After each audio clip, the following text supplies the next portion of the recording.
नमस्कार, आप देख रहे हैं ईटी नाउ स्वदेश और मैं हूं अनुराग शाह। हमारे स्पेशल शो में हम आपकी निवेश की जो स्ट्रेटजी है वो बताते हैं, दर्शकों के जो सवाल है उसके जवाब देते हैं और हमारे एक्सपर्ट्स आपको बताते हैं कि किस तरह से जो निवेश करते हैं उसको बढ़ा सकते हैं, किस तरह से आपको अपनी प्लानिंग करनी है, फाइनेंशियल प्लानिंग। तो इसी पर आज का जो हमारा शो है उस पर हम बात करेंगे।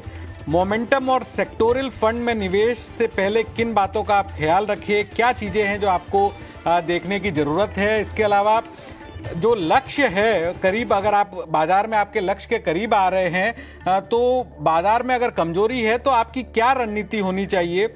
लक्ष्य पूरे होने पर इक्विटी से कैसे निकले और डेट में कैसे स्विच करें, इस पर भी हमारे जो एक्सपर्ट्स हैं आपको अपनी राय देंगे। इसके अलावा हम बात करेंगे कि फंड से कब और कैसी स्ट्रेटजी बनानी चाहिए, एग्जिट से जुड़ी हुई, कब आपको अपने म्यूचुअल फंड से पैसा निकालना है, अगर आपका टारगेट पूरा हो रहा है या टारगेट अभी पूरा नहीं हुआ है तो एग्जिट की स्ट्रेटजी कैसे हो। इसके अलावा फंड से निकलते वक्त किन बड़ी बातों का भी निवेशकों को ध्यान रखना चाहिए। साथ साथ जिस तरह से हर बार हम इस हमारे शो में हम आपको बताते हैं कि कैसे आप अपना बैलेंस पोर्टफोलियो बनाएं, निवेश, इंश्योरेंस, क्रेडिट कार्ड और लोन से जुड़े हुए जो सवाल है वो आप हमें भेजें बनो अपना फाइनेंस मिनिस्टर में। वहां पर हम हमारे जो एक्सपर्ट्स हैं वो अपनी स्ट्रेटजी बताएंगे जिससे आप अपने निवेश को सुरक्षित कर सके। आप भी बनो अपना फाइनेंस मिनिस्टर में सवाल पूछ सकते हैं। सवाल पूछने का जो तरीका है काफ़ी सिंपल है। हमारा जो व्हाट्सएप नंबर है 9619873567 पर आप अपना सवाल भेज सकते हैं। आप टेक्स्ट मैसेज के जरिए अपना सवाल भेज सकते हैं, वीडियो बनाकर भी अपना सवाल पूछ सकते हैं, अपना पोर्टफोलियो से जुड़ी हुई आपकी जो भी क्वेरीज है वो पूछ सकते हैं और जो हमारे एक्सपर्ट्स हैं वो इन सवालों के जवाब देंगे। तो आज हमारे साथ जो दो एक्सपर्ट जुड़े हैं उनका मैं सबसे पहले परिचय करवाना चाहूंगा। हमारे साथ आज जुड़े हैं हेमंत रस्तोगी जी जो सीईओ है वाइज इन्वेस्ट के। इसके अलावा गौतम कालिया वीपी और head super investor Sharekhan by BNP Paribas के। तो दोनों मेहमानों का बहुत बहुत स्वागत है हमारे इस खास शो में। जिस तरह से हमारे जो दर्शकों के सवाल हैं उनके जवाब जो है दोनों एक्सपर्ट्स देंगे।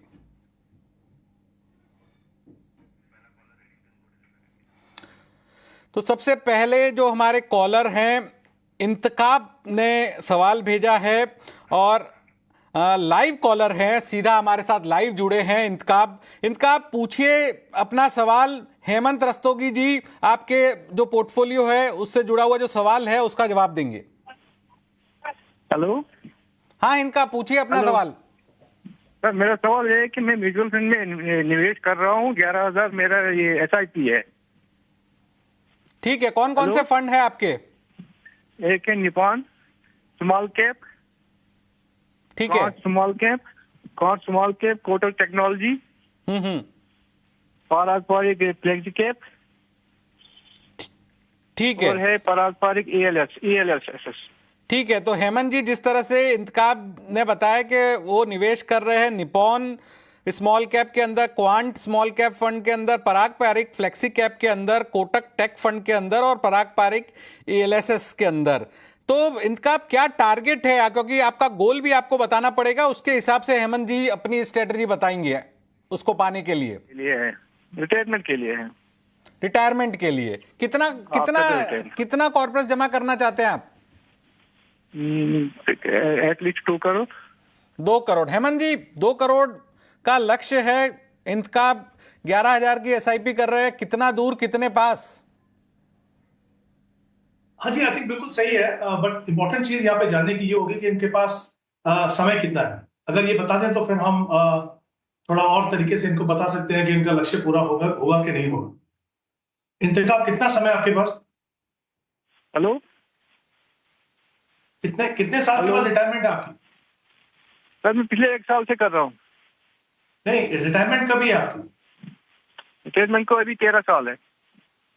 ओके, ठीक है। आई थिंक ये इंपॉर्टेंट था जानना हमारे लिए, क्योंकि इनका जो पोर्टफोलियो है वो पूरा का पूरा इक्विटी का पोर्टफोलियो है और एसआईपी से इन्वेस्ट कर रहे हैं, तो टाइम होराइजन जानना बहुत जरूरी है। जैसा उन्होंने बताया कि 1 साल से वो इन्वेस्ट कर रहे हैं और 13 साल है इनके पास, तो काफी लंबा समय है इनके पास। आई थिंक अच्छा खासा कॉर्पस ये बना पाएंगे।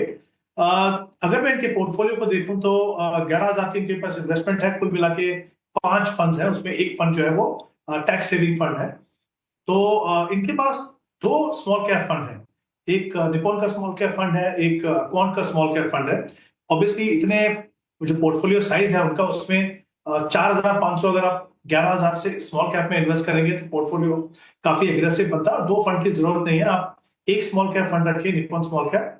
दूसरा आपके पास एक सेक्टर फंड है, कोटक टेक्नोलॉजी फंड। अगेन आपके जैसे निवेशक के लिए सेक्टर फंड थोड़े से रिस्की होते हैं, क्योंकि आपको पता है कि उनका इन्वेस्टमेंट यूनिवर्स एक तो छोटा है, दूसरा उसमें एंट्री एग्जिट की टाइमिंग इंपॉर्टेंट है। हालांकि ये बात सही है कि इस समय पे आगे जाके लगता है कि आईटी एज सेक्टर अच्छा करेगा, बट एज ए आम निवेशक की तरह से मुझे लगता है उससे आप दूर रहिए। तो एक तो आप, जैसा मैंने कहा, एक स्मॉल कैप रखिए, निप्पॉन स्मॉल कैप। दूसरा कौन स्मॉल कैप का जो पैसा है, और जो पैसा आप कोटक टेक्नोलॉजी में लगा रहे हो कुल मिला के, वो पैसा अगर आप एक मल्टी कैप फंड में लगाए हैं, जैसे कोटक मल्टी कैप फंड, इस फंड में आपको तीनों सेगमेंट में एक्सपोजर मिलेगा, large cap, small cap, mid cap, और आई थिंक एक वेल डाइवर्सिफाइड पोर्टफोलियो आपको मिलेगा। तो ये आप सोचिए, एक बदलाव मुझे लगता है आपके लिए अच्छा रहेगा। फिर आपके पास एक पारंपरिक फ्लेक्सी कैप फंड है, जो आई थिंक काफी कंसिस्टेंटली अच्छा परफॉर्म कर रहा है, और इसमें कुछ एक्सपोजर आपको यूएस मार्केट में भी मिलता है, तो वो अच्छा है। और एक टैक्स सेवर फंड है आपके पास, पारंपरिक टैक्स सेवर। मुझे लगता है कि जो पैसा आपने इन्वेस्ट किया, क्योंकि वहां पे 3 साल का लॉक इन है, तो वहां तो आप ज्यादा कुछ कर नहीं पाएंगे, बट इससे बेहतर एएलएसएस आपको मिल सकते हैं, जैसे Motilal Oswal ELSS tax saver या तो बंधन टैक्स सेवर। वो आप आगे भी इन्वेस्टमेंट के लिए आप देख सकते हैं। तो कुछ बदलाव करने की जरूरत है, और इंपॉर्टेंट है कि अगर हो सके कोशिश कीजिए कि हर साल अपनी एसआईपी का बढ़ा सके 5 या 10% से, तो डेफिनेटली अपने लक्ष्य तक पहुंच पाएंगे। तो ये है इंतखाब के लिए सलाह के अपनी एसआईपी को 10 से 15% हर साल बढ़ाए। जो लक्ष्य उनका है 2 करोड़ का, उसे प्लान करने के लिए, और कुछ फंड से उन्हें निकलना है, कुछ फंड को उन्हें जोड़ना है।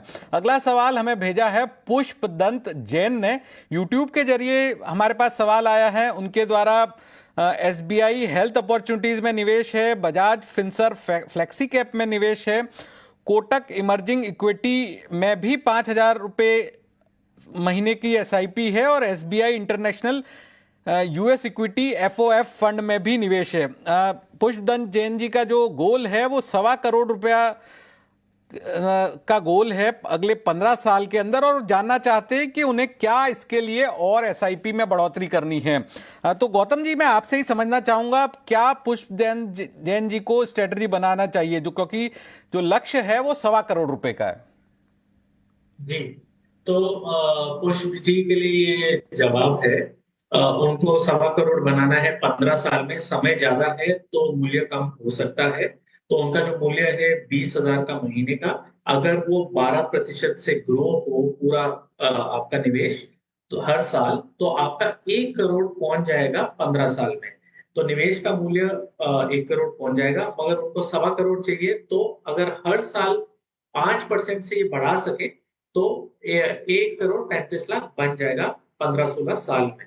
अभी मैं बात करूंगा उनके फंड्स की। फंड्स बहुत ज्यादा उनके सेक्टोरल और थीमेटिक में ज्यादा है, तो मैं थोड़ा सा इसमें बदलाव बोलूंगा। एक तो कोटक इमर्जिंग इक्विटी जो है वो जारी रखिए, उसमें कुछ चेंज मत करिए, बता ना करें। और ये जो बजाज फिनसर्व फ्लेक्सी कैप है जिसमें 5,000 जा रहा है, उसकी जगह हम Edelweiss flexi cap fund suggest करेंगे। एसबीआई हेल्थ अपॉर्चुनिटीज जो है वो सेक्टोरल है 5,000, वहां पे हम बोलेंगे आईसीआईसीआई प्रूडेंशियल लार्ज और मिड कैप देखें, और वो 5 की जगह अगर 7,000 कर सके तो ज्यादा अच्छा होगा। SBI international access US equity fund of fund है वो जारी रखिए, मगर उसका मूल्य थोड़ा कम कर दीजिए, 5,000 की जगह वहां पे 3,000 कर दीजिए। तो ये बर्ताव मैं बोलूंगा पोर्टफोलियो में करने के लिए। तो इजी है, जो टारगेट है उसे अचीव करना, थोड़े से बदलाव कर रहे हैं क्योंकि इस टाइम हॉरिजन अच्छा है। गौतम जी, एक सवाल मैं आपसे पूछना चाहूंगा हमारे दर्शकों के लिए भी, कि क्यों गिरते हुए बाजार के अंदर जो एसआईपी की राशि बढ़ाना क्यों जरूरी है, और उससे कैसे आपको लंबी अवधि में फायदा होता है? जी, तो देखिए एसआईपी का मेन मकसद यही है कि मार्केट ऊपर जाए या नीचे जाए, आपका डिसिप्लिन मेंटेन रहे, आप हर महीने पैसा डालते रहे। अब फायदा तब होता है जब आप मार्केट जब नीचे जाती है तो आपको वही चीज सस्ते में मिल रही है, तो आपको यूनिट्स ज्यादा मिलते हैं। मगर लोग क्या करते हैं, जब मार्केट तेजी में होती है तब सिप शुरू कर देते हैं, और जब मार्केट में मंदी शुरू हो जाती है तब वो अपना सिप को या तो पॉज कर देते हैं या थोड़ी देर के लिए रोक देते हैं, बोलते हैं कि एक बार मार्केट ऊपर चढ़ने लग जाएगी तो वापस हम पैसा डालना शुरू कर देंगे। यही सबसे बड़ी गलती है।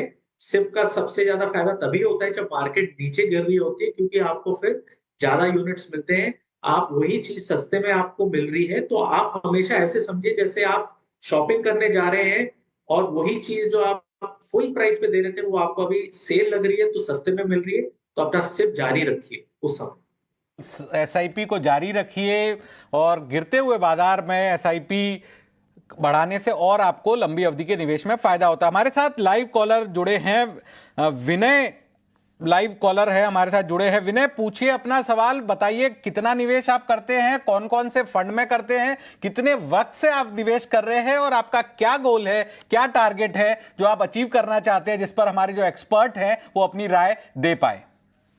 सर मेरा 40,000 पर मंथ की एसआईपी है और लगभग 10 साल के लिए, जिसमें कॉन्ट्रा फंड है, एसबीआई कॉन्ट्रा। बिल्कुल, हाँ, और कौन कौन से फंड है बताइए।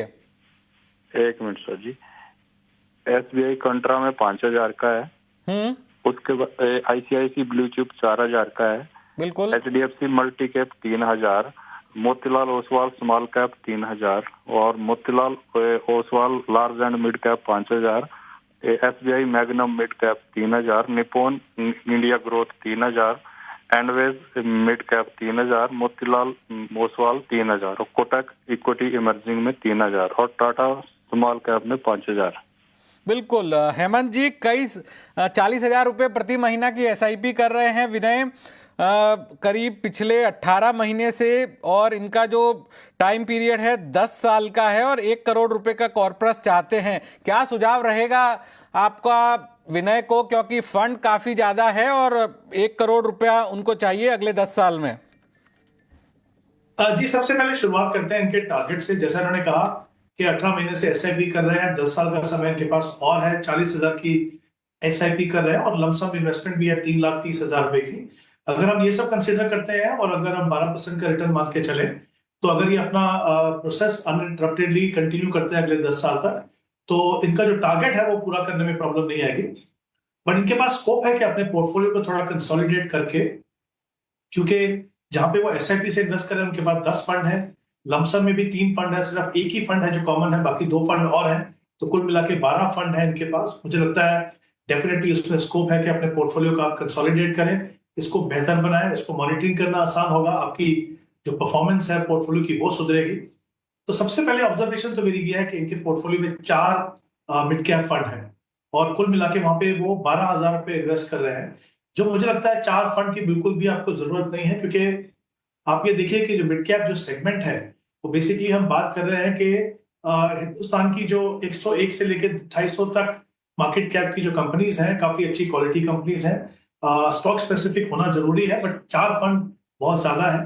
तो मुझे लगता है आप एक फंड रखिए और 12,000 की एलोकेशन को थोड़ा कम कीजिए। मिड कैप में एलोकेशन के अलग अलग तरीके हो सकते हैं, वो मल्टी कैप से या लार्ज एंड मिड कैप से भी आप थोड़ा एक्सपोजर वहां पे ले सकते हैं। अरे तो एक ही फंड रखिए आप। वो इतने नंबर ऑफ फंड्स को भी क्या इनको थोड़ा रेशनलाइज करने की जरूरत है, और क्या रेशियो रखा जाए mid cap small cap fund का? अगर आप जो पूरा निवेश कर रहे हैं उसमें एक आइडियल रेशियो क्या रखना चाहिए विनय जी को भी और बाकी भी जो हमारे करोड़ों दर्शक आपको सुन रहे हैं उनके लिए?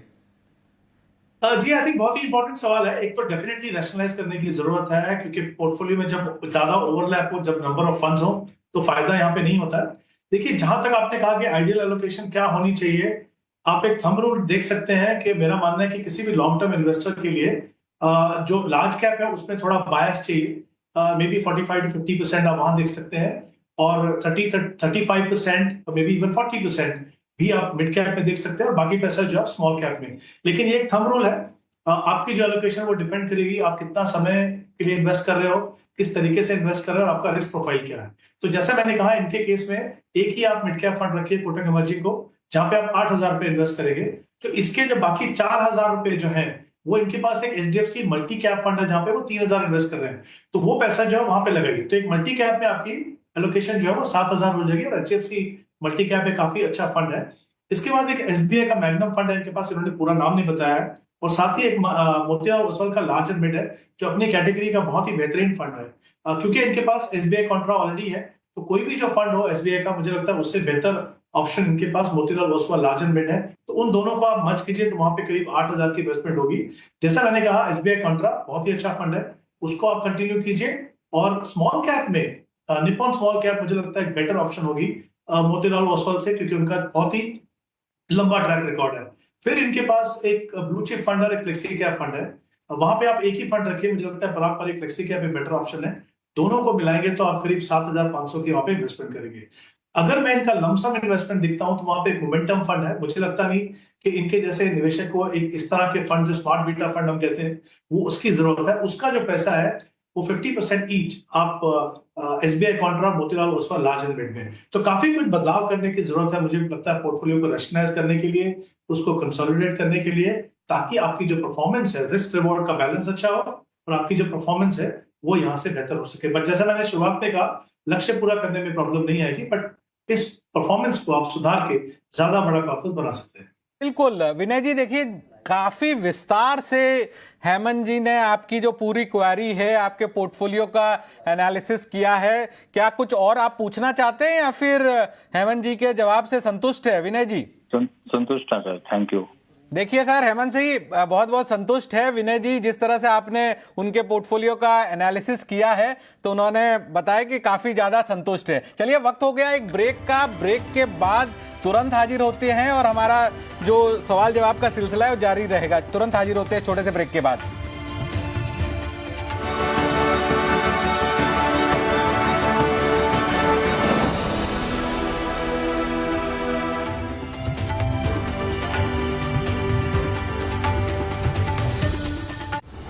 Co-powered by the Kia Ceros, evolved by the future.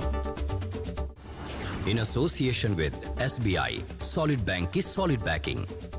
बदल रहा है भारत, आगे बढ़ रहा है भारत। उठाएं इस सुनहरे मौके का फायदा, करें निवेश ईटी नाउ स्वदेश के साथ, क्योंकि अभी नहीं तो कभी नहीं।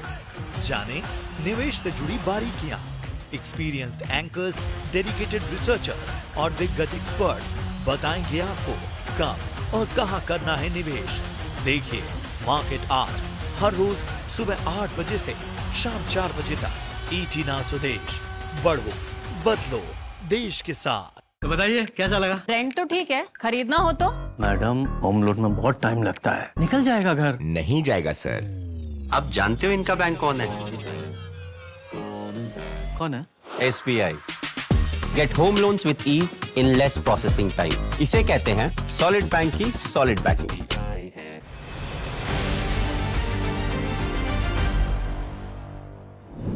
डिजिटल भारत की उपलब्धियों को देखते हुए महाकुंभ के आयोजन को भी डिजिटल बनाया गया है। इसके तहत पहली बार AI जेनरेटिव चैटबॉट की ऐसी हाईटेक टेक्नोलॉजी इस्तेमाल होगी जिससे QR कोड स्कैन करते ही श्रद्धालुओं को उनकी फोटो लगा महाकुंभ का प्रमाण पत्र मिलेगा। AI चैटबॉट 11 भाषाओं में काम करेगा। इससे महाकुंभ के हर इवेंट और मेगा प्रोग्राम का पूरा ब्यौरा भी मिल पाएगा। अविरल और निर्मल गंगा के दर्शन आने वाले देश और दुनिया के श्रद्धालुओं को हो सके, इसके लिए भी व्यवस्था वहां पर सुनिश्चित की गई है। AI जेनरेटिव चैटबॉट श्रद्धालुओं को दुनिया के किसी भी कोने से महाकुंभ नगरी तक सुरक्षित पहुंचाने में मददगार होगा।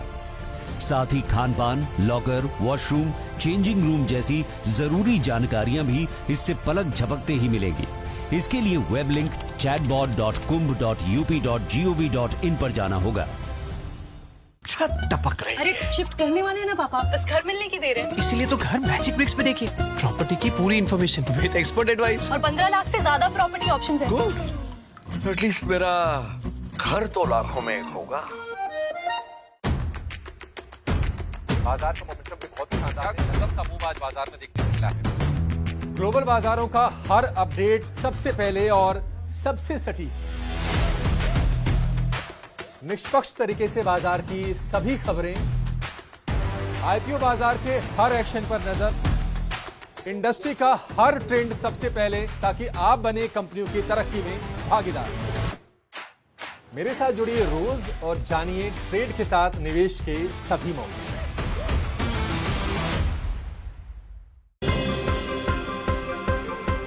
टेक्निकल चार्ट हो या फिर एफ&ओ, किस खबर का होगा आप पर कितना असर?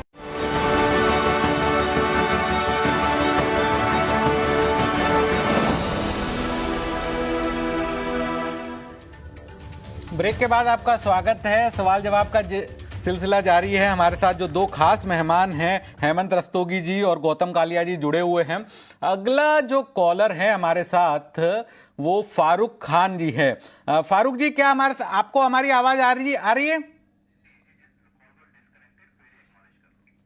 अच्छा, तो कॉल कट गया है, लेकिन फारूक जी ने जो सवाल पूछा है, उनके पास म्यूचुअल फंड है 10 से 15 साल के लिए एसआईपी, और कौन सी करनी चाहिए उन्होंने पिछले 6 महीने के अंदर कुछ एसआईपी शुरू की है, जिसमें Nippon India growth fund, Tata small cap fund के अंदर 10,000 रुपए की, quant ELSS tax saver fund की, एचडीएफसी मिड अपॉर्चुनिटीज की 5,050 की monthly SIP, Nippon India large cap fund की 5,000 की, और Motilal Oswal Nifty mid cap 150 index की 1,500 रुपए की वीकली एसआईपी है।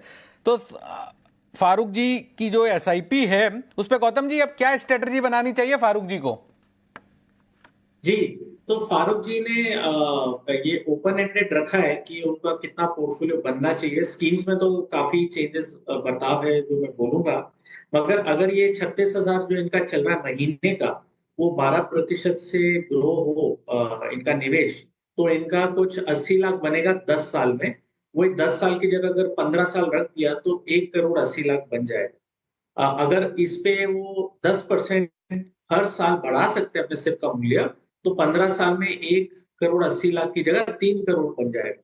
तो ये मैंने सोचा उनको बता दूं, जिससे वो डटे रहे, वो लगे रहे और सिप में अपना निवेश जारी रखें। अब आते हैं स्कीम्स के बारे में। तो निपॉन इंडिया ग्रोथ फंड जो है उसको कंटिन्यू रखें, HDFC mid cap opportunity fund, Nippon India large cap fund, इनको कंटिन्यू रखें। Motilal Oswal Nifty mid cap 150 index fund, जिसमें इनका 6,000 जा रहा है महीने का, इसमें ये भी कंटिन्यू रखें। बट अगर चाहते हैं तो 1,000 कम कर दें यहाँ पे, क्योंकि मैं दूसरा फंड बताऊंगा। एक नया फंड निवेश करें, कोटक ब्लू चिप फंड, जिसमें वो 4,000 डालें, क्योंकि ब्लू चिप में थोड़ा सा इनका निवेश कम है। और एचएसबीसी स्मॉल कैप फंड में बोलूंगा इसकी जगह टाटा स्मॉल कैप की जगह, तो टाटा स्मॉल कैप में जो 10,000 जा रहा है उसकी जगह 7,000 एचएसबीसी स्मॉल कैप फंड में डालें। Quant ELSS tax saver fund, जिसमें 5,100 जा रहा है, उसकी जगह डीएसपी टैक्स सेवर फंड में डालें। तो ये चेंजेस मैं बोलूंगा उनको अपने स्कीम्स में करने के लिए जो है वो करने हैं फारूक जी को। सर, एक चीज जो आपने देखी इनके पोर्टफोलियो में, मैं भी मतलब काफी कम लोगों के इस पोर्टफोलियो में देखने को मिलता है कि वीकली एसआईपी भी वे ये कर रहे हैं। तो आपको क्या लगता है कि वीकली एसआईपी का भी भारत में ट्रेंड बढ़ रहा है? इसके क्या फायदे हैं, अगर आप बता पाए हमारे दर्शकों को तो? जी, तो वीकली एसआईपी भी है, डेली एसआईपी भी है, कोई लोग क्वार्टरली भी करते हैं। तो ये सारे ऑप्शन रहते हैं निवेशकों के लिए, और इसमें हमने जो रिसर्च की है पता करने के लिए कि ज्यादा बेहतर कौन सा होता है जिसमें ज्यादा रिटर्न आता है। ज्यादातर 19-20 का ही फर्क है, उतना कुछ फर्क नहीं है अगर आप महीने के लिए डालें या हफ्ते भर के लिए डालें। लंबे अरसे में तो ज्यादा फर्क नहीं पता चलता है, 1-2% सालाना का ही पता चलता है। मगर वो कॉजेशन और कॉजालिटी का प्रॉब्लम है, इसलिए मैं बोलना नहीं चाहूंगा कौन सा ज्यादा अच्छा है, क्योंकि वो ऐसा नहीं है कि आप वीकली करोगे तो वो ज्यादा अच्छा है। मगर ये चीज ध्यान में रखें, जहां पे आपका डिसिप्लिन मेंटेन हो सकता है, जहां पे आपका कैश फ्लो मैच होता है, तो उस हिसाब से करें। कोई लोगों को वीकली ज्यादा पसंद है, कोई लोगों को डेली ज्यादा पसंद है, उनका कैश फ्लो और उनका डिसिप्लिन के हिसाब से। तो उस हिसाब से अगर आप निवेश करेंगे तो ज्यादा अच्छा रहेगा। बिल्कुल, तो डिसिप्लिन के हिसाब से भी आपको अपना फैसला लेना होता है। अनामिका जी हमारे साथ जुड़ी हुई है फोन लाइन पर। अनामिका जी, पूछिए अपना सवाल। सबसे पहले बताइए कहां से आप बोल रही हैं और क्या है आपका सवाल? नमस्कार, मैं गाजियाबाद से बोल रही हूँ। बिल्कुल, हाँ, आप गाजियाबाद से बोल रही। पूछिए आपका सवाल। किन किन फंड में आप निवेश करती हैं, किसके लिए स्ट्रेटजी बनाना चाहती है, क्या है आपका फ्यूचर का गोल? अभी तो किसी में इन्वेस्ट नहीं किया है, हस्बैंड करते हैं। मेरे अभी ट्विंस बच्चे हैं, एक बेटा और एक बेटी, दोनों अभी जस्ट जॉब में आए हैं। तो मैं उनके लिए कुछ एसआईपी म्यूचुअल फंड स्टार्ट करना चाहती थी। तो मैं गाइडेंस चाहती थी कि मैं अगर 10 इयर्स या 20 इयर्स के लिए डायरेक्ट इन्वेस्ट करूं 5,000 या 10,000 मंथली, तो उनको इन फ्यूचर जब वो जिस स्टेज पे आए 40-45 में, तो उनके पास अच्छा अमाउंट जमा रहे। तो ये जो 5 से 10 हजार हैं, आप दोनों बच्चों को देना चाहती है, अपने पैसे से देना चाहती है या फिर उनका पैसा आप निवेश जो सैलरी आना शुरू हो रही है अभी जनवरी से, तो मैं वो उसमें इन्वेस्ट उनका करवाना चाहती हूँ। अच्छा, मतलब माता के तौर पे आप बच्चों की फाइनेंशियल प्लानिंग कर रहे हैं, राइट? जी जी जी, बिल्कुल बिल्कुल। हेमंत जी, जिस तरह से अनामिका जी गाजियाबाद से हैं, उन्होंने बताया कि दोनों बच्चे जो ट्विंस बच्चे हैं उनकी जॉब अभी शुरू हो गई है और माता की जो चिंता है कि अगले 20 साल तक उनके बच्चों की जो फाइनेंशियल प्लानिंग हो सके, उनका निवेश बेहतर हो सके, तो वो अभी से ही SIP इन्वेस्टमेंट कराना चाहती, तो उनके लिए क्या सलाह होगी? जी, सबसे पहले तो मैं कहना चाहूंगा अनामिका जी, आई थिंक बहुत अच्छा कर रहे हैं आप। आपके दोनों जो ट्विंस हैं उन्होंने अभी काम करना शुरू किया, उनकी सैलरी आनी शुरू हुई है और ये परफेक्ट स्टेज है उनके लिए अपना इन्वेस्टमेंट प्रोसेस शुरुआत करने की। उसके बहुत सारे फायदे हैं। एक तो जितना लंबा समय के लिए इन्वेस्ट करेंगे उतना बड़ा पैसा मिलेगा उनको। दूसरा, जब आप इक्विटी में इन्वेस्ट करते हो, स्पेसिफिकली जब आप SIP से इन्वेस्ट करते हो, तो जो सबसे बड़ा रिस्क होता है मार्केट का वॉलेटिलिटी, उसका इम्पैक्ट ना ही कम होता है बल्कि उसका आपको फायदा होता है, क्योंकि आप डिफरेंट लेवल्स पे इन्वेस्ट करते हो, डिसिप्लिन तरीके से इन्वेस्ट करते हो, तो आपको एवरेजिंग का फायदा होता है। तो आई थिंक सबसे इंपॉर्टेंट चीज कि वो अपना इन्वेस्टमेंट प्रोसेस शुरुआत करें। दूसरी बात मैं चाहूंगा कि अभी तो ये शुरुआत है, बट आगे जाके मे बी उनको 45 तक वेट नहीं करना है। अगले कुछ सालों में कोशिश कीजिए कि वो अपने गोल्स को डिफाइन कर सकें और एक गोल बेस्ड इन्वेस्टमेंट प्रोसेस फॉलो करेंगे तो एक जो आपकी इन्वेस्टमेंट है वो ट्रैक पे रहेगी, वो बहुत ही इंपॉर्टेंट है। तीसरी बात, एक चीज उनको आपको बतानी पड़ेगी कि हर साल जैसे जैसे इनकी इनकम बढ़े उसका कुछ हिस्सा वो पैसा जो है अपनी इन्वेस्टमेंट को बढ़ाते रहे, ताकि उनके सेविंग और उनके इन्वेस्टमेंट दोनों में एक डिसिप्लिन रहे। तो ये 2-3 चीजें मुझे लगता है अगर आप उनको शुरुआत में बताएंगे तो उनके लिए बहुत ही अच्छा होगा। जहां तक उनकी इन्वेस्टमेंट का सवाल है, अगर मैं 10,000 की इन्वेस्टमेंट मान के चलूं कि दोनों अलग अलग से 10-10 हजार रुपए की इन्वेस्ट करेंगे, तो इक्विटी फंड से शुरुआत कीजिए, वेल डाइवर्सिफाइड कैटेगरी से। तो एक जैसे मल्टी कैप फंड जिसमें तीनों सेगमेंट है मार्केट के, large cap, mid cap, small cap, उसमें उनको एक्सपोजर मिलेगा, जहां पे आप कोटक मल्टी कैप देख सकते हैं, 4,000 रुपए इन्वेस्ट कर सकते हैं। एक large and mid cap fund जो Motilal Oswal large and mid हो सकता है, जिसमें 3,000 की इन्वेस्टमेंट हो, और एक फ्लेक्सी कैप जहां पे यूजुअली बायस थोड़ा ज्यादा इन्वेस्टमेंट जो है वो लार्ज कैप में रहता है, वहां पे HSBC फ्लेक्सी कैप जहां पे 3,000। तो ये 3 फंड है, यहाँ से आप उनको शुरुआत करने के लिए कहिए। दोनों अगर चाहें तो एक जैसा पोर्टफोलियो बना सकते हैं और आगे जाके जैसे मैंने कहा 2-3 चीजों का ध्यान रखिए। अगर वो रखेंगे तो यकीन मानिए कि जब तक वो स्टेज तक पहुंचेंगे कि उनको पैसे की जरूरत हो, काफी बड़ा कॉर्पस बनेगा, बहुत लंबा समय है उनके पास, एक बेहतर इन्वेस्टर बनेंगे। तो कुछ चीजों का ध्यान रखिए और जैसा मैंने कहा ये वेल डाइवर्सिफाइड फंड है, इनसे अपना प्रोसेस उनको शुरुआत करने को कहिए। हेमंत जी, आप देखिए, आपके चेहरे की मुस्कुराहट बता रही थी कि अनामिका जी का जो सवाल है वो आपको काफी अच्छा लगा कि एक माँ अपने बच्चों की शुरुआत में ही फाइनेंशियल प्लानिंग कर रही है। तो क्या आपको लगता है कि ये काफी सराहनीय चीज है और आपको भी लगता है कि बहुत से ऐसे लोग हैं जिनको 20-22 साल की उम्र के अंदर इस तरह का मोटिवेशन नहीं मिला और मिला होता तो उनकी भी फाइनेंशियल प्लानिंग बहुत अच्छी हो पाती? जी बिल्कुल, बहुत अच्छा लगा सुन के कि एक एज ए मदर वो उनके फाइनेंसेस की भी केयर कर रहे हैं। और सबसे बड़ा मुझे अच्छा ये लगा कि जैसा मैंने कहा कि जितना जल्दी अपना इन्वेस्टमेंट प्रोसेस शुरुआत करोगे उतना ही फायदा दोनों बच्चों को होगा। तो आई थिंक मुझे उससे ज्यादा खुशी है कि आप जब मान लीजिए अभी 23 साल के हैं, अगर वो अगले 30-35 साल भी काम करते हैं, तो आप सोचिए कि अगर ये अपना इन्वेस्टमेंट बढ़ाते रहें, गोल बेस्ड इन्वेस्टमेंट प्रोसेस करते रहें, तो किस तरह की खुशहाली इनको देखने को मिलेगी अपनी लाइफ टाइम में। क्योंकि हमारा मकसद ये होना चाहिए कि हमारी लाइफ की किसी भी स्टेज में, किसी भी गोल के लिए हमारे पास पैसे की कमी ना हो। और उसका सबसे बड़ा जो तरीका है वो यही है कि जितना जल्दी आप शुरुआत करें, सही एसेट क्लास में चुने और सही तरीका चुने। तो आई थिंक उनको पूरा मौका मिल रहा है कि तीनों चीज अच्छे से वो कर सकें अपने फाइनेंशियल करियर में। तो अनामिका जी, बहुत बहुत मतलब जो आपने बच्चों की फाइनेंशियल प्लानिंग अभी से ही आप शुरू करना चाहती, तो इसके लिए आपको साधुवाद।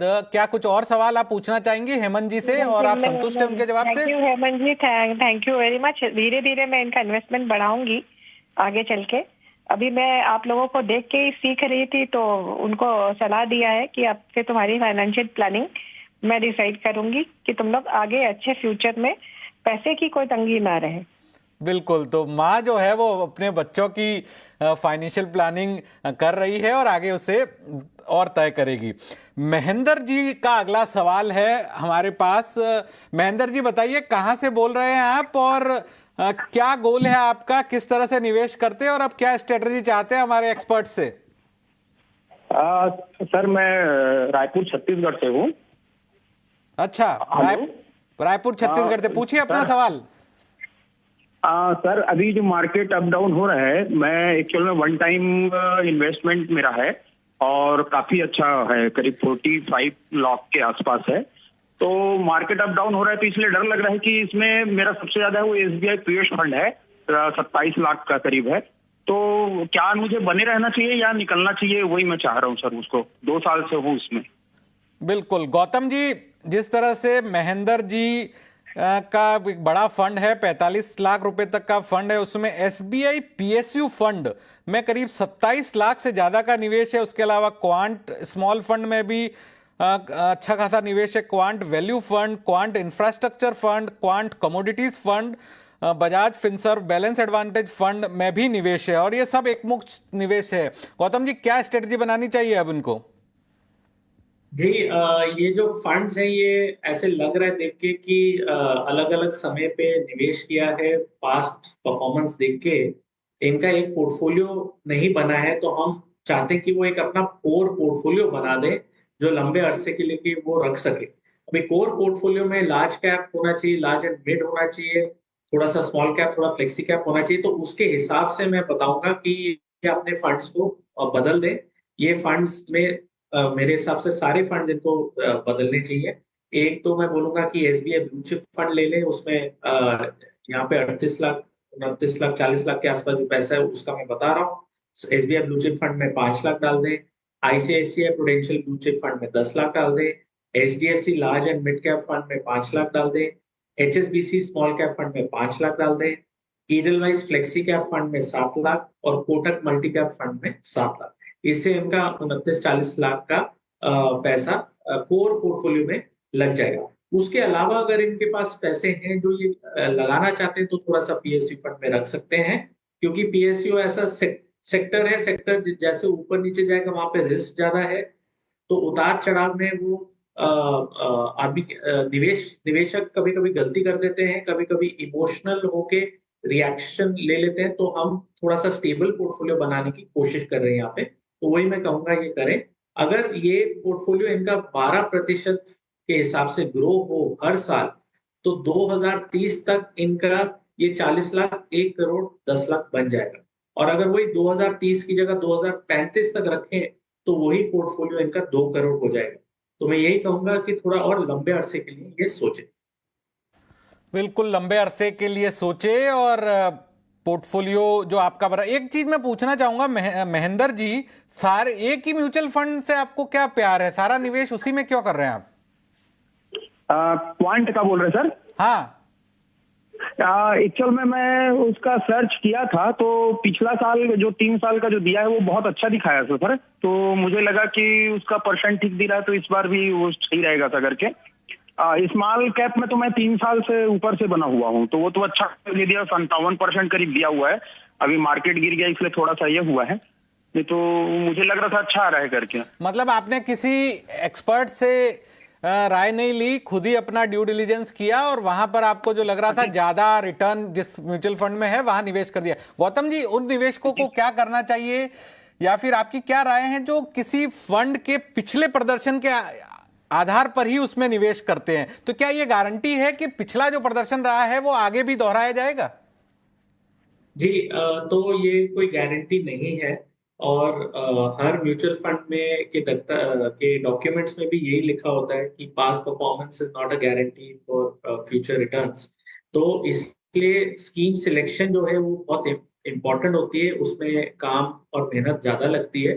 पास्ट परफॉर्मेंस एक नजरिया है, एक ही तरीका है देखने का। उसके अलावा रिस्क देखना चाहिए, रिस्क एडजस्टेड रिटर्न देखना चाहिए, कंसिस्टेंसी ऑफ रिटर्न्स देखना चाहिए, फंड मैनेजर कौन है, उसका हिस्ट्री क्या है, वो अगर अभी चेंज हुआ है, इन्वेस्टमेंट और स्टॉक सिलेक्शन प्रोसेस क्या है, ये सारी चीजें देखने के बाद ही स्कीम सिलेक्शन होता है। इसमें थोड़ी मेहनत ज्यादा लगती है, ड्यू डिलिजेंस बहुत लगती है। काफी कंपनीज में 10-15 जन की टीम होती है जो ये काम करते हैं। तो इसलिए मैं कहूंगा कि बेहतर यही होगा कि किसी एक्सपर्ट या किसी डिस्ट्रीब्यूटर या एडवाइजर की सलाह लें अपना पोर्टफोलियो बनाने के लिए, क्योंकि अगर आप कोई भी कैटेगरी लेंगे, लार्ज कैप या मिड कैप या फ्लेक्सी कैप, और पिछले 1 साल का रिटर्न दिखेंगे, तो बेस्ट लार्ज कैप और वर्स्ट लार्ज कैप में 15% से ज्यादा का फर्क है परफॉर्मेंस में।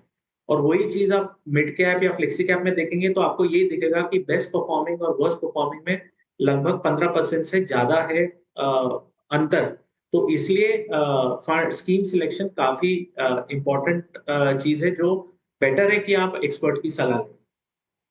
एक्सपर्ट्स की सलाह ले, और पिछला प्रदर्शन जो अगर किसी फंड हाउस का है तो गारंटी नहीं है कि आगे भी उसके द्वारा वैसा ही प्रदर्शन किया जाएगा। तो केवल इसी आधार पर अपना निवेश तय नहीं करे, एक्सपर्ट्स की सलाह जरूर ले। आगे बढ़ते हैं और अगला सवाल हमारे को भेजा है त्रिपेंदु सरकार ने। त्रिपेंदु जो है वो अभी 11 लाख रुपए का उन्होंने लमसम इन्वेस्टमेंट किया है। मार्च 2024 से 25 साल तक का उनका हॉरिजन है। ICICI blue chip, ICICI value discovery, HDFC flexi cap में 3 लाख रुपए, HDFC large and mid cap में 1 लाख रुपए, एसबीआई मिड कैप में 2.5 लाख रुपए और एसबीआई कॉन्ट्रा फंड के अंदर भी 1 लाख रुपए का निवेश किया है। वो त्रिपेंदु चाहते हैं कि अनदर 19 लाख रुपए उन्हें और निवेश करने हैं जनवरी 2025 से, और 25 साल तक के लिए उनका टाइम हॉरिजन है। तो वो जानना चाहते हैं कौन सी एसआईपी उन्हें शुरू करनी चाहिए। हेमंत जी, ये जो सवाल है त्रिपेंदु सरकार का, इसे अभी हमने देखा, तो क्या सलाह रहेगी त्रिपेंदु के लिए? जी, आई थिंक देखिए, इनका जो पोर्टफोलियो है उसमें इन्होंने कुछ लमसम इन्वेस्टमेंट की हुई है। करीब 11 लाख की 6 फंड है उनके पास, और साथ ही 10,000 रुपए की एसआईपी कर रहे हैं, जहाँ पे 3 फंड है शायद। वहां पे भी अगर मैं देखूं तो सिर्फ एक ही फंड कॉमन है और 2 फंड जो है वो नए ऐड होते हैं। तो कुल मिला के 8 फंड है इनके पास। आई थिंक एक स्ट्रेटेजी अच्छी है कि आप लमसम भी कर रहे हैं, एसआईपी भी कर रहे हैं, लेकिन जरूरी नहीं है कि दोनों के लिए अलग से पोर्टफोलियो बनाया जाए। अगर आप सोच समझ के एक फैसला लें, अच्छे फंड चुने, तो जिस फंड में आप एसआईपी कर रहे हैं, अगर आपका टाइम होराइजन वही है और वही एसेट क्लास में आप इन्वेस्ट कर रहे हैं, तो कोई कारण नहीं कि आपको दूसरे किसी पोर्टफोलियो को बनाने की जरूरत हो। कभी कभी क्या होता है, हम थोड़ा सा मार्केट में मोमेंटम देखते हैं कुछ सेगमेंट में, कुछ सेक्टर में, तो अगर हमारे पास लमसम पैसा है तो हमको लगता है कि वहां पे लगाएंगे तो थोड़ा ज्यादा फायदा होगा। वो शायद वो सही स्ट्रैटेजी नहीं है। आपको आई थिंक जो भी इन्वेस्टमेंट करनी है, अपने लॉन्ग टर्म होराइजन और अपने लॉन्ग टर्म गोल जिस हिसाब से आप इन्वेस्ट कर रहे हैं, उसी के हिसाब से आप इन्वेस्ट कीजिए। तो पोर्टफोलियो थोड़ा कंसोलिडेट करने की जरूरत है। इन्होंने एसबीआई मिड कैप में 2.5 लाख का लमसम इन्वेस्टमेंट किया हुआ है, और फिर इनके पास एचडीएफसी मिड कैप में 3,000 रुपए की एसआईपी भी है। तो मैं चाहूंगा कि मोतीलाल ओसवाल जो मिड कैप है वो एक बेहतर फंड है इन दोनों से, तो आप वहां पे बनिए। और जो पैसा आपने लमसम से इन्वेस्ट किया एसबीआई में, और जो एसआईपी जो आप एचडीएफसी में कर रहे हैं, वो आप अगर मोतीलाल ओसवाल मिड कैप में करें तो मुझे लगता है वो एक बेहतर ऑप्शन होगी। यहाँ पे एक चीज मैं कहना चाहूंगा जरूर, समय समय पे हम कोशिश करते हैं पोर्टफोलियो को एनालाइज करने की। याद रखिए कि आपकी जो कमिटमेंट है वो equity as an asset class से है। अगर जब भी जरूरत पड़े, आपको लगे कि जिस फंड में आप हैं उनमें बदलाव करने की जरूरत है, जरूर कीजिए। लेकिन ऐसा नहीं है कि आपको हर 6 महीने 1 साल में बदलाव करना है, लेकिन हमेशा देखते रहिए कि अगर आपका फंड कंसिस्टेंटली अंडर परफॉर्म कर रहा है तो फिर आपको बदलाव करने की जरूरत है। तो एक तो ये यहाँ पे बदलाव करेंगे। फिर इनके पास एक आईसीआईसीआई डिस्कवरी फंड है जो एक वैल्यू फंड है, और एक स्मॉल कैप फंड है इनके पास एसबीआई। तो मुझे लगता है उन दोनों को हम क्लब करेंगे। उसकी जगह में अगर आप बंधन स्मॉल कैप लेंगे इनकी ओवरऑल एलोकेशन के हिसाब से, तो मुझे लगता है वो बेहतर होगा। तो जो पैसा आईसीआईसीआई डिस्कवरी में आपने लगाया है लमसम वो, और जो आप एसबीआई स्मॉल कैप में 1,000 की एसआईपी कर रहे हो, वो आप जो है इसमें आप इन्वेस्ट कीजिए। ओवरऑल मुझे लगता है ये कुछ चेंज करने की जरूरत है आपको। और जो लमसम आपको जो इन्वेस्ट करना है, वो आप ये बदलाव अगर आप करते हैं तो फिर एग्जिस्टिंग फंड में ही कीजिए। जैसे मैंने पहले कहा, आपको अलग से पोर्टफोलियो बनाने की जरूरत नहीं है। जिस प्रोपोर्शन में आपकी इन्वेस्टमेंट है वही प्रोपोर्शन में आप इन्वेस्ट करें, लेकिन उस पैसे को आप एक स्टैगर्ड मैनर में इन्वेस्ट करेंगे तो मुझे लगता है वो बेहतर होगा। बिल्कुल, पैसे को स्टैगर्ड मैनर में इन्वेस्ट करें तो बेहतर होगा। हेमंत जी, एक चीज आपसे मैं समझना चाहूंगा, जिस तरह से आपने तो कई लोगों के पोर्टफोलियो की स्ट्रेटजी बनाई होगी, तो आपका अनुभव क्या कहता है कि कितने फंड जो है वो लोगों ने रखे तो वहां पर उनको ज्यादा रिटर्न मिला? अगर 2-3 निवेशक की बात करें, सबका जो एसआईपी का अमाउंट बराबर ही है, लेकिन किसी ने 10 फंड लिए, किसी ने 5 फंड लिए, किसी ने 8 फंड लिए, तो कौन से जो निवेशक थे उनको बेहतर रिटर्न मिला ओवर द ईयर? और क्या एकमुश्त निवेश और एसआईपी निवेश दोनों में जो है वो अलग अलग फंड में भी निवेश करना चाहिए, या स्ट्रेटजी ज्यादा नहीं बदलती है? नहीं, आई थिंक जैसे मैंने पहले भी कहा, अगर हम शुरुआत इससे करें कि क्या आपको लमसम के लिए और आप एसआईपी के लिए अगर आपको अलग अलग पोर्टफोलियो बनाने की जरूरत है, मुझे नहीं लगता बनाने की जरूरत है। लेकिन जैसा मैंने पहले भी कहा जवाब में कि अगर आपका टाइम होराइजन मैच करता है, आपकी एसेट क्लास वही है, तब आपको जरूरत नहीं है। जैसा आपने मुझसे पूछा कि कितने फंड आइडियली होने चाहिए या कहाँ पे बेहतर रिटर्न मिलता है, देखिए कोई एक ऐसा आइडियल नंबर नहीं है। हम हमेशा ये बताते हैं कि किसी भी एक पर्टिकुलर गोल के लिए बहुत ज्यादा फंड मत करिए। ऐसा नहीं है कि आपका पूरा पोर्टफोलियो में 5 या 6 फंड हो। देखिए, कोई आपके शॉर्ट टर्म गोल होंगे, कोई आपके मीडियम टर्म गोल होंगे, जहां पे आप हाइब्रिड पोर्टफोलियो बनाएंगे, शॉर्ट टर्म में आप डेट का बनाएंगे, लॉन्ग टर्म में आप इक्विटी का बनाएंगे। तो ऐसा नहीं कि ओवरऑल पोर्टफोलियो में सिर्फ 5 या 6 फंड होने चाहिए। हम ये कहते हैं कि जो आप गोल बनाते हैं, जैसे आपका रिटायरमेंट का गोल है मान लीजिए, तो वहां पे आप कोशिश कीजिए 4-5 फंड हो आपके पास, वहां पे 10-12 फंड मत रखिए, फिर वो काउंटर प्रोडक्टिव हो जाता है। तो ये इंपॉर्टेंट है कि हर गोल के लिए, क्योंकि आपकी एसेट एलोकेशन अलग है, हमेशा ध्यान रखिए। अगर आप एक पूल बना देंगे ना इन्वेस्टमेंट का, तो या तो आप बहुत ज्यादा रिस्क ले लेंगे या फिर आप बहुत ज्यादा कंजर्वेटिव बना देंगे। कभी भी पूल मत बनाइए। जैसे मैंने शुरुआत में भी कहा था कि गोल बेस्ड इन्वेस्टमेंट प्रोसेस को फॉलो करेंगे तो वो उनके लिए ठीक है, और नंबर ऑफ फंड भी हर गोल के लिए आपको देखना है, ना कि ओवरऑल फंड के लिए। बट जरूरत है कि एक बहुत ऐसा पोर्टफोलियो नहीं जहां पे बहुत ज्यादा फंड ना हो, क्योंकि उसको मॉनिटरिंग करना मुश्किल है। जो अंडर परफॉर्मिंग फंड है वो आपके पोर्टफोलियो की रिटर्न के नीचे लेके आएंगे। तो कहीं ना कहीं एक अच्छा सा पोर्टफोलियो बनाइए, और हर गोल के लिए कोशिश कीजिए कि अलग अलग पोर्टफोलियो बने, ताकि आप उसको मॉनिटरिंग कर सकें, उसको एलोकेशन को देख सकें, और वो आपके लिए बेहतरीन फंड जो परफॉर्मेंस दे सके। बिल्कुल बिल्कुल, ज्यादा फंड की मॉनिटरिंग में दिक्कत होती है। अगला सवाल हमें प्रेम ने भेजा है ईमेल के जरिए। प्रेम जो है वो मंथली एसआईपी 30,000 रुपए की जाती है, उसमें 10 से 12 साल तक की एसआईपी कर सकते हैं, और 2 करोड़ का एम है फंड से, और 5,000 और निवेश शुरू कर सकते हैं।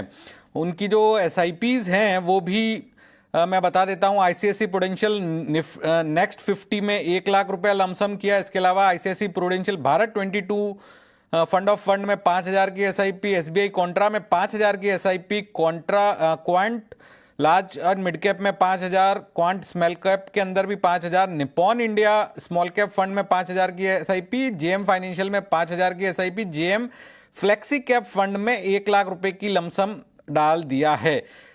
तो प्रेम पूछ रहे हैं, सर क्या मेरा फंड है, इसमें कुछ चेंज करने की जरूरत है क्या? ये प्रेम ने पूछा। गौतम जी, आपसे ही सलाह लेना चाहूंगा, प्रेम को क्या स्ट्रेटजी बनानी चाहिए?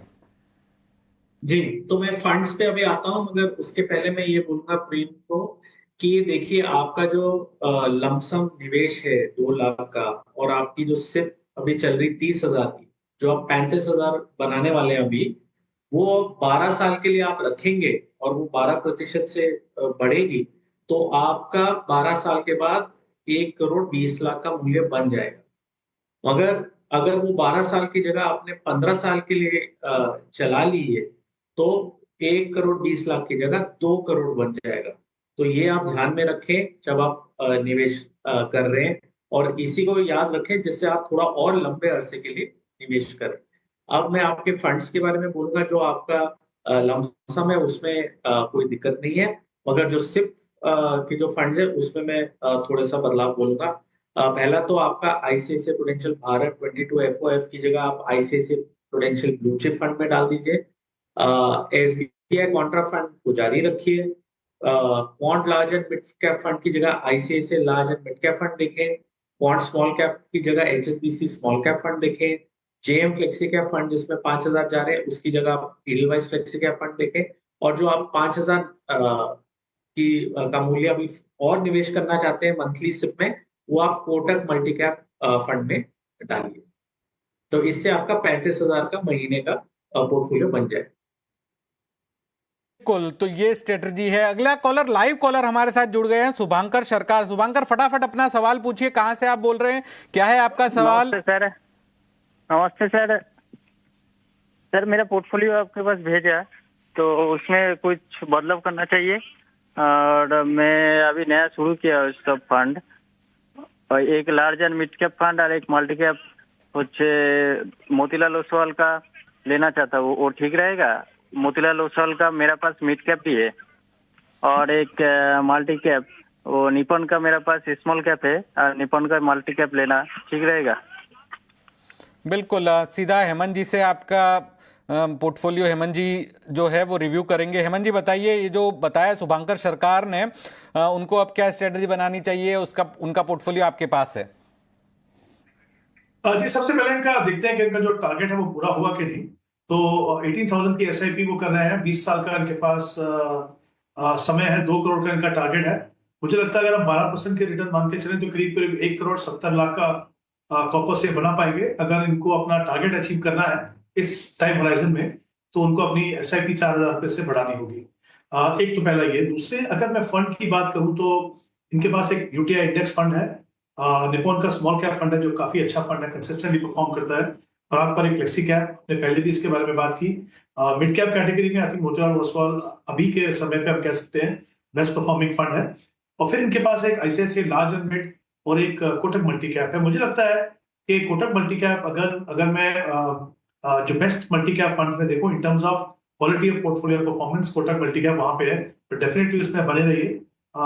Motilal Oswal large and mid में भी बेटर परफॉर्मिंग है ICICI से, लेकिन ICICI भी एक काफी कंसिस्टेंट फंड रहा है। तो आई थिंक कभी कभी आपको कंसिस्टेंसी भी देखनी है, कभी और परफॉर्मेंस भी देखनी है। तो मुझे लगता है आपका जो करंट पोर्टफोलियो वो बिल्कुल सही है, उसी में आप बने रहिए। अगर आपको SIP बढ़ानी है, पोर्टफोलियो है वो बिल्कुल सही है और इसी में बने रहने की सलाह है। और थोड़ा बहुत चेंजेस जो है वो हेमंत जी ने बताया है शुभांकर सरकार को। वक्त हो चला है ब्रेक का। हमारे दोनों मेहमानों का मैं शुक्रिया करना चाहूंगा, हेमंत जी और गौतम जी। आज आपने हमें वक्त दिया और हमारे जो दर्शकों के जो सवाल थे उनके जवाब दिए, अपनी एक्सपर्ट ओपिनियन दी। ब्रेक के बाद तुरंत हाजिर होते हैं और बताएंगे आपको कि किस तरह से कब आपको डिसाइड करना है कि पोर्टफोलियो से एग्जिट कब होना है। तुरंत हाजिर होते हैं छोटे से ब्रेक के बाद।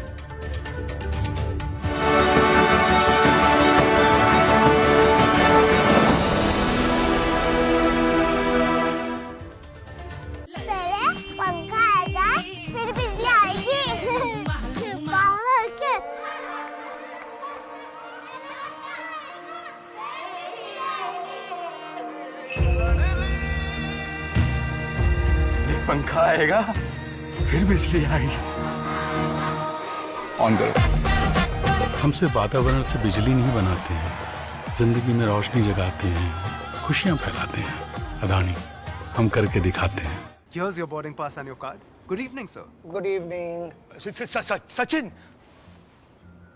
It's a privilege to meet you, Mr. Mehta. No, the privilege is mine. No, the privilege is mine indeed. No, it's my privilege. It's my privilege. No, the privilege is mine. The privilege is mine. It's my privilege. Actually, they both are privileged because they have the Master Stroke Savings Account from Bank of Baroda, which gives them a host of exclusive privileges. Let's go have a cup of privilege. A cup of coffee would be better. Yes.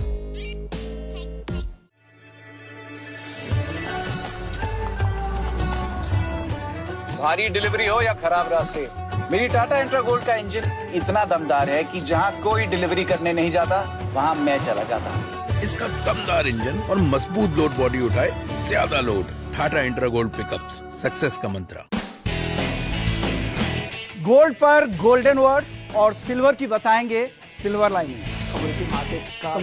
Consumer sensing economy, क्या दिक्कत हो रही है? Base metals के लिए बनेंगे metal detector और कच्चे तेल का बताएंगे पूरा खेल। स्वदेश के मैनेजिंग एडिटर निकुल दानिया। देखिए एग्री मार्केट की हर बात मेरे यानी विश्व मोहन के साथ ईटी नाउ स्वदेश पर।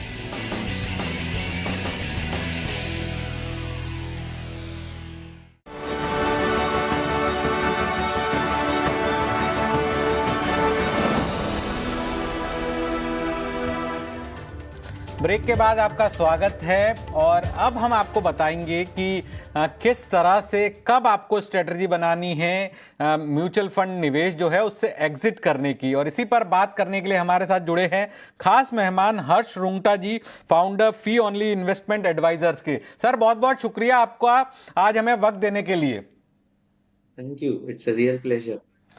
सर सबसे पहले मैं आपसे शुरुआत करता हूं क्योंकि आपका लंबा अनुभव रहा है, आपने निवेश के हर दौर को देखा है, समझा है। तो हमारे जो दर्शक हैं, लाखों दर्शक अभी आपको देख रहे हैं, उनके लिए उनका हमेशा एक सवाल भी आता है, हर बार जो दर्शक सवाल पूछते हैं कि कब ये तय किया जाए कि जो निवेश तो चल रहा है, एसआईपी चल रही है, गोल भी है लेकिन गोल दूर है, कई बार गोल पूरा भी हो गया, तो जो अपना निवेश है एसआईपी है उससे कौन से वक्त पे एग्जिट कर लेना चाहिए, कौन सा रिटर्न जो है वो बेहतर है। क्योंकि अभी हमने देखा है पिछले कुछ सालों में कि 18%, 20%, 25%, 30% तक का भी रिटर्न मिला है। तो कहां पर आपको लगना चाहिए कि भैया ये जो रिटर्न है या ये अब जो निवेश है ये सही वक्त है इस निवेश से एग्जिट होने का? तो जब आप इन्वेस्टमेंट करते हैं तो वो एक पर्पस के लिए होना चाहिए और गोल के लिए होना चाहिए टिपिकली।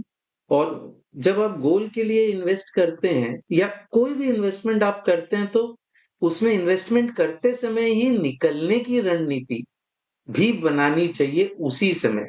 अगर आप at the point of time अगर आप रणनीति बनाएंगे तो उसमें इमोशंस का जो इम्पैक्ट है, जो इमोशंस उस पर रोल प्ले करेंगे वो ज्यादा होगा और गलत डिसीजन लेने के चांसेस बढ़ जाते हैं। तो मेरे हिसाब से 3 ही कारण हो सकते हैं कोई भी फंड से निकलने का। सबसे पहला और सबसे इंपॉर्टेंट कारण हो सकता है कि आपका गोल आ रहा है। तो ये तो आपने शुरू में ही किया था कि गोल 10 साल बाद है, अब 8 साल बीत गए हैं, तो अब आपको वेट नहीं करना है गोल के लिए, उसको धीरे धीरे आप पैसों को लिक्विड फंड में ट्रांसफर कर दें, ताकि जब आपका गोल आए उस समय शायद 1/24वां ही हिस्सा अगर 10 साल का था तो क्या पीरियड होना चाहिए सिस्टम आप डिसाइड करें कि आपको शिफ्ट करना है। तो वो गोल के बेसिस पे होगा और सिस्टमैटिकली होगा। सिस्टमैटिकली इन्वेस्ट करना और सिस्टमैटिकली निकलना दोनों ही बहुत इंपॉर्टेंट है मार्केट टाइमिंग से बचने के लिए। दूसरा हो सकता है जो आपने भी अभी कहा, मार्केट हाई हो सकता है, लो हो सकता है।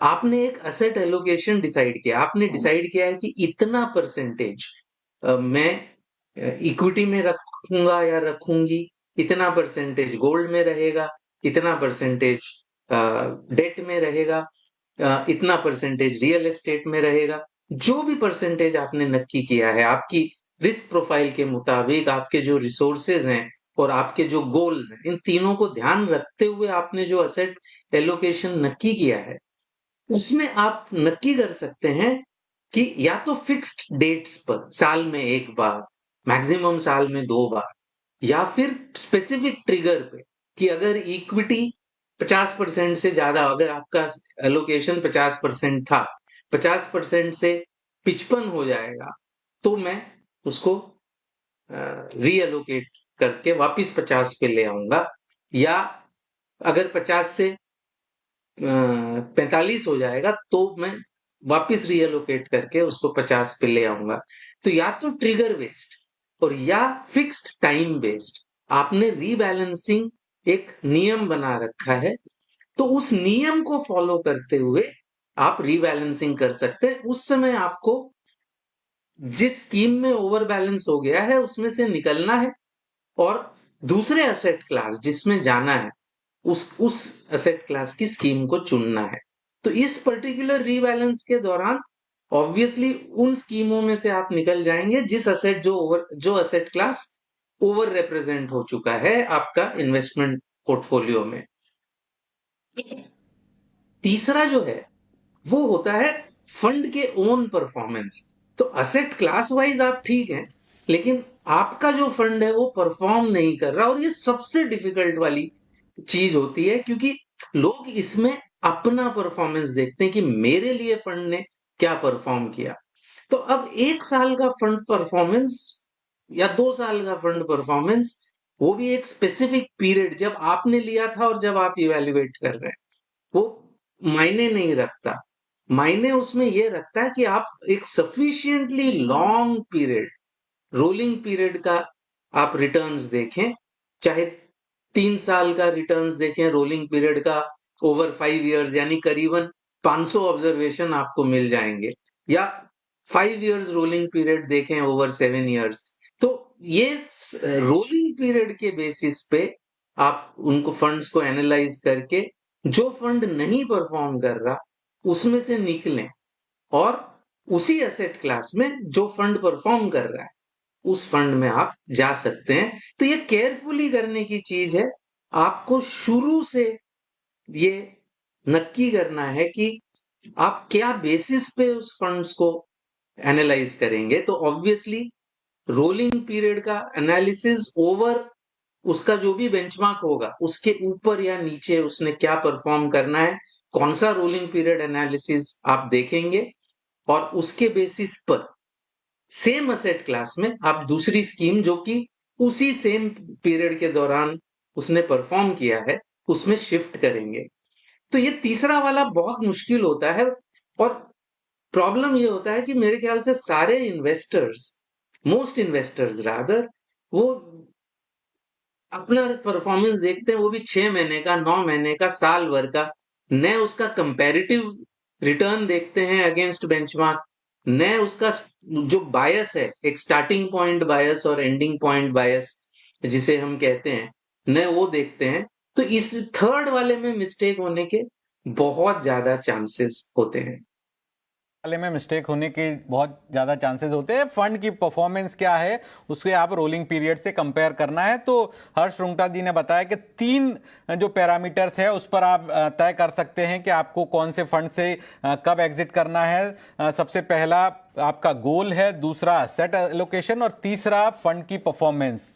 इन तीनों के आधार पर आप अपना जो डिसीजन है वो बना सकते हैं। बहुत बहुत शुक्रिया सर आज हमें वक्त देने के लिए और हमारे साथ जुड़ने के लिए। हमारे इस खास कार्यक्रम में फिलहाल इतना ही, लेकिन बाकी खबरों के लिए आप बने रहिए ईटी नाउ स्वदेश के साथ।